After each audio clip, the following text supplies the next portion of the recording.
पूरी दुनिया में 32 करोड़ 50 लाख लोग डिप्रेशन के शिकार हैं। टीम इंडिया की कप्तानी मिलने से पहले विराट कोहली भी डिप्रेशन का शिकार थे, क्योंकि बच्चों में तनाव और डिप्रेशन बढ़ता जा रहा है। नमस्कार, मैं योग गुरु डॉक्टर मिलिंद त्रिपाठी।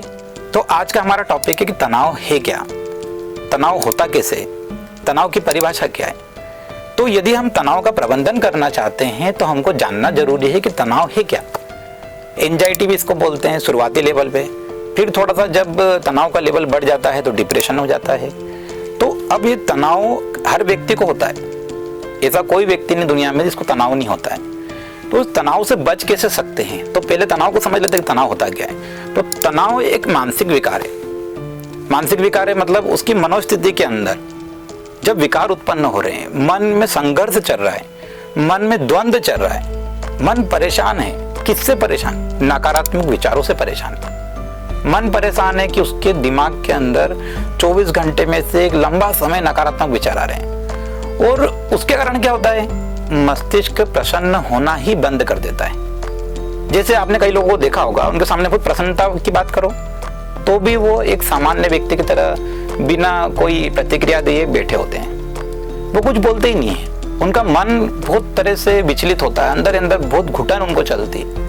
तो जो तनाव वाला व्यक्ति है तो वो क्या होता है कि अपने मन से, जो मस्तिष्क से अंदर प्रसन्नता के उसके विचार खत्म हो जाते हैं, वो अंदर ही अंदर घुटन महसूस करता है। तो आज दुनिया में अनेक तरह के सोशल मीडिया है, अनेक तरह के मोबाइल्स हैं, सब कुछ, सारे संसाधन, इलेक्ट्रॉनिक सारे संसाधन हमारे आसपास हैं, लेकिन क्या नहीं है, सच्चे दोस्त नहीं है। तो वो भी एक तनाव का बहुत बड़ा कारण है कि हम हमारी भावनाएं अभिव्यक्त नहीं कर पा रहे, और भावनाएं जब हम हमारी अभिव्यक्त किसी के साथ कर नहीं पाएंगे, अंदर अंदर घुटन हो रही है। अनेक लोगों के, अब जब हम डीप स्टडी करते हैं कि इसने सुसाइड क्यों किया, तो वो आर्थिक रूप से परेशान था मान लीजिए, और उसका आर्थिक पक्ष बड़ा कमजोर हो गया, लेकिन यदि उसके सच्चे 4 से 5 दोस्त होते तो वो कभी भी उसको उस डिप्रेशन से निकाल सकते थे। लेकिन क्या हो गया, व्यक्ति ने पूरे समाज से अपने आप को कटा हुआ बना लिया, अलग बना लिया। हो सकता सोशल मीडिया पे उसके 10,000 दोस्त हों, उसको लाखों लोग फॉलो करते हों, लेकिन रियल लाइफ में एक सच्चा दोस्त उसके पास नहीं है। तो उसके कारण क्या हुआ, उसका तनाव का स्तर बढ़ता चला गया, और तनाव की शुरुआत हुई तो ये पहचानना भी जरूरी है कि भाई तनाव हमको हो कैसे रहा है। तनाव ऐसा अलग से कुछ नहीं होगा कि आपको तनाव हुआ तो अलग से आपको कुछ पता चल जाएगा, लेकिन आपके व्यवहार का परिवर्तन ये बताएगा कि ये तनाव में आप हो।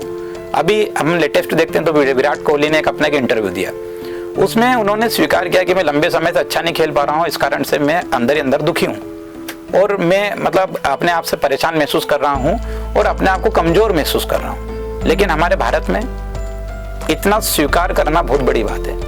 कोई भी व्यक्ति अपने आप को कमजोर दिखाना नहीं चाहता, वो ये बोलना, अपने मुंह से ये बोलना नहीं चाहेगा कि मुझे तनाव है। उसके लक्षण देख के आपको पहचानना पड़ेगा कि तनाव में है। अनेक लोग जो डिप्रेशन के अंदर चले गए, तो वो डिप्रेशन में जाते हैं तो उनके परिवारजन अगर उनको ठीक से पहचान लेते हैं तो उनको डिप्रेशन से बाहर ला पाते हैं। लेकिन अनेक जगह देखा है कि आजकल समाज भी विघटित हो रहा है, अकेलापन में पत्नी बच्चे, इसमें एक परिवार बढ़ गया है, तो उसको देखने वाला कोई भी नहीं है। यदि वो परेशान चल रहा है तो वो अपने में अकेले में परेशान चल रहा है, वो किसी को बताना भी नहीं चाहता, कि बताने को भी सोचता है कि ये मेरी कमजोरी होगी। वो तनाव के लिए मनोचिकित्सक के पास भी नहीं जा सकता, क्योंकि मनोचिकित्सक के पास जाना मतलब हमारे समाज में यह माना जाता है कि कहीं ना कहीं इसके माइंड में डिस्टर्बेंस चल रहा है, और उसको एक सामान्य शब्द में अलग तरह की परिभाषा में लोग उसको बोल देते हैं। तो व्यक्ति क्या होता है कि उसके अंदर ये तरह तरह के जो तनाव चलते हैं